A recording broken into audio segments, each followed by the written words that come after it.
আমাদের বারাণসীতে গঙ্গায় নৌকা ভ্রমণের আগের পর্বে তোমাদেরকে বলেইছিলাম যে এই সময়টা আমাদের বেছে নেওয়ার কারণই হলো যাতে আমরা এই মাঝ গঙ্গায় বসে সুন্দর সানরাইজটা উপভোগ করতে পারি। আর তেমনই হলো, জানো তোমরা দেখতেই পেয়েছো আগের পর্বে যে একদম অন্ধকার ছিল, আমরা অনেক তাড়াতাড়ি চলে এসেছিলাম। আর যেই অন্ধকারটা একটু একটু সরে গিয়ে সকালের আলো ফুটলো আর সূর্যি মামার উদয় হলো, তখন না পরিবেশটাই একদম আলাদা হয়ে গিয়েছিল। মানে তখন আমরা কি করবো বুঝতেই পারছিলাম না, একবার মনে হচ্ছিল এই পরিবেশটাকে একটু ফিল করি। বারাণসীর ঘাট মাঝগঙ্গায় বসে আর এত সুন্দর একটা সানরাইজ হচ্ছে, আমার মনে হচ্ছে নেমে গেলে তো হয়েই গেল, ভিডিও ফটো এগুলো তুলে রাখলে পরে দেখতে পারবো। যাই হোক, এইসব করতে করতে টাইমটাও কেটে গেল।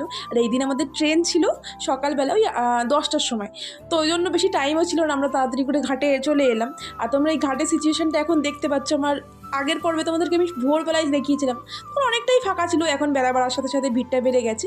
তারপরে আমরা হোটেলে চলে আসি আর ব্যাগ ট্যাগ না একদম গুছিয়ে গেছিলাম, যাতে হোটেলে এসে ব্রেকফাস্ট করে বেরিয়ে পড়তে পারি।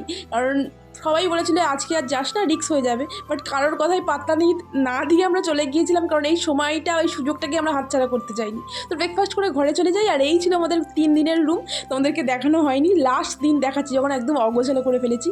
এই টিভিটা দেখতে পাচ্ছ একদিনও আমরা চালাইনি, সময়ই পাইনি। তারপরে আমরা হোটেল থেকে চেক আউট করলাম, আমাদের ব্যাগ নিয়ে ওইদিকে লিফটে চলে গেছে, আর এই লিফটে দিয়ে আমরা নিচে নামলাম। তো ওনারাই সব ব্যাগটাকে আমাদের গাড়িতে সুন্দরভাবে সেট করে দেয়। তারপর আমরা স্টেশনে এসে নেক্সট ডেস্টিনেশনে যাওয়ার জন্য আমরা রওনা দিয়ে আজকে আমাদের লাঞ্চে ছিল ফ্রাইড রাইস, আলুর দম আর ডিম সিদ্ধ, যেটা আমরা হোটেল থেকে রান্না করে এনেছিলাম। তারপরে একটা লম্বা ঘুম দিয়েছিলাম, যেহেতু অনেক ভোরে উঠেছি, চোখ মুখের হাল দেখে তোমরা বুঝতেই পারছো। আর ট্রেনটা যেখানে থামছিল আমরা সেখানেই নেমে যাচ্ছিলাম খাবার কেনার জন্য, আর ভীষণ মজা পাচ্ছিলাম, এনজয় করছিলাম আর কি। তারপরে আমরা নেক্সট ডেস্টিনেশনে অলরেডি পৌঁছে গেছি ভোর রাতে। তো সেই সব গল্প নিয়ে দেখা হচ্ছে কাল তোমাদের সাথে।